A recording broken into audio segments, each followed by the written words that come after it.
Laura Bennett thought her husband David was the perfect man, devoted, charming, and successful.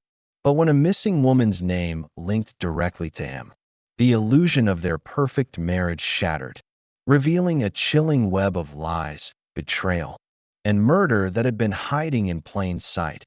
Laura Bennett had always believed her marriage was the kind that others admired from afar. She and her husband, David, seemed to have everything: a beautiful home in a quiet suburb, stable careers, and years of shared memories that painted a picture of a loving, dependable partnership. David was a financial consultant with a growing client list, and Laura, a devoted high school teacher, cherished her steady life and the sense of security that came with it.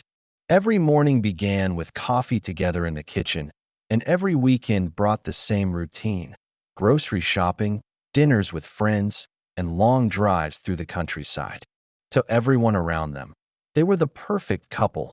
But as time passed, Laura began to notice subtle changes that gnawed at her peace of mind. It started with David's long working hours. At first, he claimed he needed to travel to meet clients in neighboring cities. He often returned late at night, exhausted but evasive about the details of his trips. Laura dismissed it as stress from work, but the unease in her chest grew heavier each day.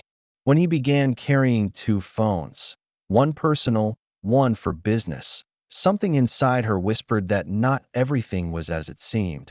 Strange little things began piling up. There were receipts from restaurants she had never been to, hotel stays he never mentioned, and the faint scent of a woman's perfume on his shirts. When she confronted him gently about the smell, David laughed it off, saying he had hugged a client in passing. Laura forced a smile, pretending to accept the excuse, but her mind wouldn't rest.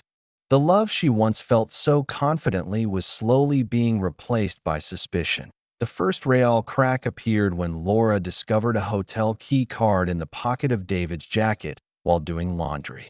The name on it was from a place she didn't recognize, an upscale hotel located just outside their city. When she asked David about it that evening, he shrugged and claimed it must have been from a client meeting. His tone was calm, almost too calm, and his eyes didn't meet hers. Something about his reaction chilled her. Weeks later, she noticed unexplained withdrawals from their joint bank account, large sums of money taken out with vague explanations like business investment. David brushed off her questions, saying she wouldn't understand the complexity of his work. Laura wanted to trust him. After all, trust was the foundation of any marriage. But deep down, she felt as though that foundation was already cracking beneath her feet at a tea night. She would lie awake beside him, staring into the darkness, wondering how much of her life was built on truth. She thought of every smile, every affectionate word, and every moment they had shared, and she questioned whether any of it had been real. Her heart wanted to believe in the man she married, but her instincts whispered something else, something darker. The more she tried to silence those thoughts, the louder they became. It wasn't just about late nights or secretive phone calls anymore. It was about the feeling that her husband was living a life she knew nothing about. And for the first time in 15 years, Laura began to fear that her perfect marriage had been nothing more than a carefully crafted illusion. That Laura's suspicions grew stronger each day, and her quiet curiosity turned into a desperate need for the truth. She could no longer ignore the inconsistencies or the gnawing feeling that her husband was hiding something far more serious than a simple affair. David's patterns became predictable. Every few days, he would claim he had to travel for work, always to a nearby city, always returning with vague stories and overly calm explanations. He would talk about clients she had never heard of and business deals that never seemed to materialize. One morning, while David was away, Laura sat at the dining table surrounded by his papers, bank statements, and receipts. It was like piecing together a puzzle that had been deliberately scrambled.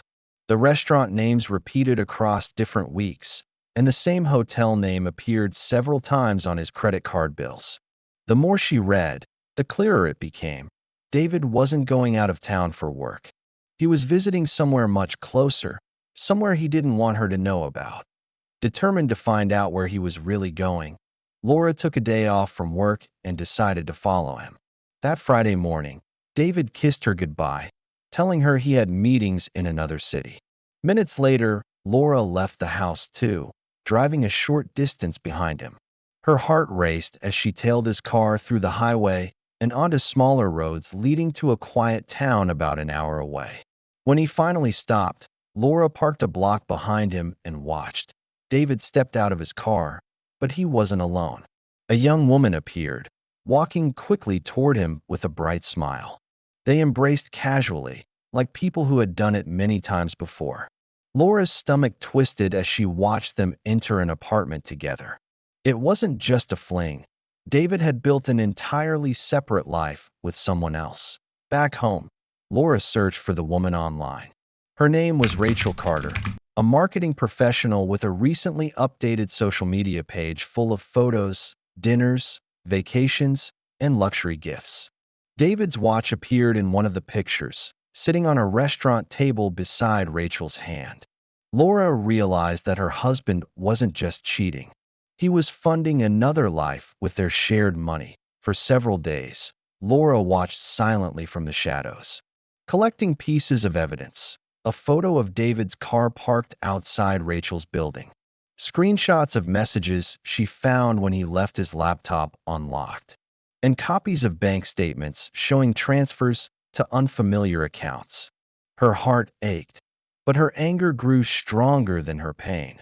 The lies she had once ignored were now a web tightening around her. Every smile David gave her, every promise he made, felt like part of a performance.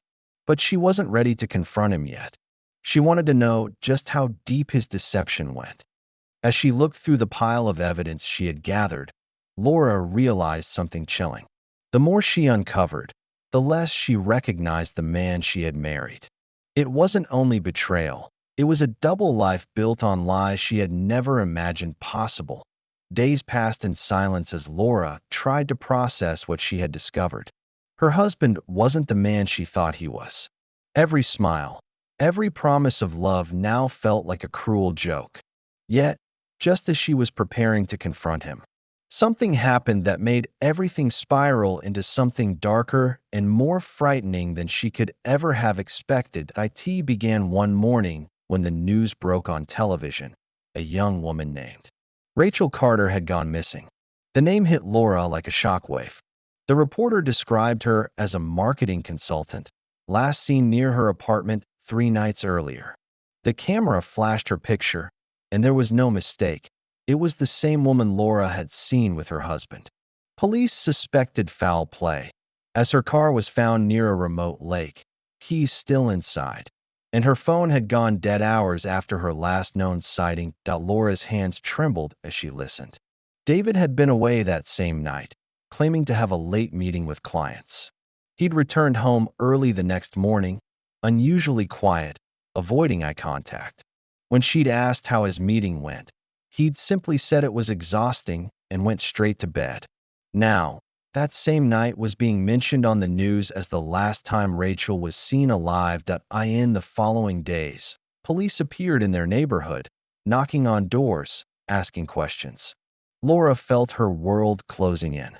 When officers arrived at her door, they asked whether she knew David's whereabouts that evening. Her voice shook as she said he'd been working, but she could see the doubt in their eyes. They already suspected him. Surveillance cameras from Rachel's apartment complex had captured a car that matched David's. Parked nearby around the time she vanished, David pretended to be calm. But Laura noticed the subtle signs of panic, the way his hands shook when he poured his coffee, how he avoided the television, and how he suddenly deleted files from his laptop. One night, as he showered, she quietly searched through his things and found scratches on his hands, faint but fresh. His car keys were dusty, and there were stains on his shoes that looked like mud. She took photos of everything without him knowing. A few days later, detectives came again, this time with questions about David's finances and travel patterns. They revealed that Rachel had been receiving large deposits from an account linked to his name. David insisted he was being framed, claiming Rachel had been a client who blackmailed him for money. But Laura saw through his lies. She had lived long enough beside him to recognize when his stories didn't fit. Every moment she spent near him now filled her with dread. At night, when he slept beside her, she couldn't help but wonder what he might be capable of. The man she had loved for 15 years was no longer a husband in her eyes. He was a stranger wrapped in secrets. And one of those secrets had now turned deadly. The investigation into Rachel Carter's disappearance intensified, and the image of David Bennett as a respected professional began to crumble. Detectives uncovered a tangled web of financial manipulation, deception, and hidden accounts that pointed directly to him. The police had traced transactions showing David transferring large sums of money to Rachel under the pretense of business investments. But when they looked deeper, they found forged documents, fake company names, and funds that had mysteriously vanished. It was clear Rachel had uncovered his scheme and threatened to expose him. Laura was called in for questioning again, this time at the police station. She sat across from detectives who laid out photographs, receipts, and digital records, all connected to David. They explained that he had been running an investment fraud for years, using client money for personal gain. Rachel had unknowingly become part of his operation, helping manage accounts until she discovered what he was doing. According to the investigators, she had confronted him days before she disappeared, but as Laura listened, a chilling realization washed over her. The financial secrets she had ignored, the unaccounted withdrawals, the fake business trips, the excuses about work stress, had all been part of something criminal. David hadn't just lied to her emotionally. He had used her, her name, and their marriage to build a false front for his illegal empire. She felt sick thinking about the forged signatures and the loans taken in her name. Her trust had been more than broken. It had been exploited. Meanwhile, the police had obtained a warrant to search David's car and office. What they found left no room for doubt. Inside the trunk of his car, tucked beneath the spare tire, they discovered a piece of jewelry identified as Rachel's, a necklace she had been seen wearing in her last social media post. Traces of dirt and fibers matched the area near the lake where her car had been found. The evidence painted a clear and damning picture. When confronted, David denied everything. He insisted Rachel had been trying to frame him for her own financial mistakes. He claimed the necklace was planted, the transactions were misinterpreted, and the scratches on his hands came from fixing his car. But his calm facade was slipping. Investigators had found surveillance footage placing him near Rachel's apartment on the night she vanished. Despite his claims of being out of town, Laura's world fell apart when David was taken in for questioning. Neighbors whispered, journalists crowded the street, and her once perfect home became a scene of chaos. She felt a mix of shame and disbelief. How had she lived beside this man for years without seeing who he truly was? A few days later, the inevitable happened. David Bennett was arrested on charges of financial fraud, embezzlement, and suspected involvement in Rachel Carter's disappearance. As the police car drove away, Laura stood frozen on the front porch, numb to the flashing lights and murmuring voices around her. The life she had built with him was gone, replaced by the harsh truth that her husband was not only a liar and a cheater, but possibly a killer. Months passed before the final truth came to light. When Rachel Carter's body was discovered in a wooded area near an abandoned cabin, everything Laura had feared was confirmed. The forensic evidence left no doubt. David had been there. Soil from his car matched the scene, and his fingerprints were found inside the cabin. The discovery broke whatever fragile hope Laura still held that it had all been some misunderstanding. The man she once loved had not only deceived her, but had taken a life to protect his lies. The trial that followed drew national attention. David Bennett, once a respected consultant and devoted husband, now sat in court accused of murder, fraud, and identity theft. The prosecution presented a detailed timeline showing how David's financial empire had been built on deceit. He had manipulated clients, forged Laura's signature to access funds, and used Rachel as an unwitting accomplice. When Rachel uncovered the truth and threatened to report him, David panicked. The confrontation turned violent, and she paid the ultimate price for his greed. Laura attended every session of the trial. She sat quietly in the back, watching the man she had built her life around transform into a stranger before her eyes. He showed no remorse, only arrogance and denial. His lawyers painted him as a victim of circumstance, but Laura knew better. Every fake smile, every excuse, every business trip had been part of a carefully crafted illusion. He hadn't just betrayed her trust, he had weaponized it. During the proceedings, Laura was called to testify. She spoke in a calm, steady voice about their marriage, about the missing money, and the changes she had seen in him over the years. She recounted how she had followed him to the apartment and how she had gathered evidence. Every word felt like reopening a wound, but she knew she owed it to Rachel, to the woman who had unknowingly lived the same lie. When the verdict was finally read, the courtroom fell silent. David Bennett was found guilty on all counts. The judge called his crimes a calculated act of greed and betrayal. He was sentenced to life in prison without parole. For Laura, it didn't bring relief, only a quiet, aching finality. She walked out of the courthouse into the cold afternoon air, realizing that her life, as she had known it, was over. In the months that followed, Laura sold the house they had shared and moved to another city. She changed her name, seeking anonymity and peace. The shadows of the past followed her, but she refused to let them define her future.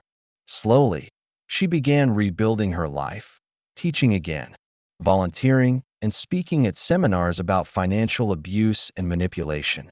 Every now and then, she would glance at old photos from her marriage, wondering how she could have missed the truth for so long.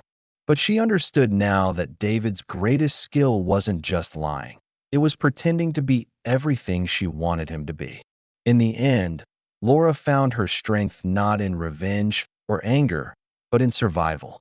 The man who had built his life on lies was finally exposed, and for the first time in years, she could breathe freely. The truth had destroyed her old life, but it had also set her free.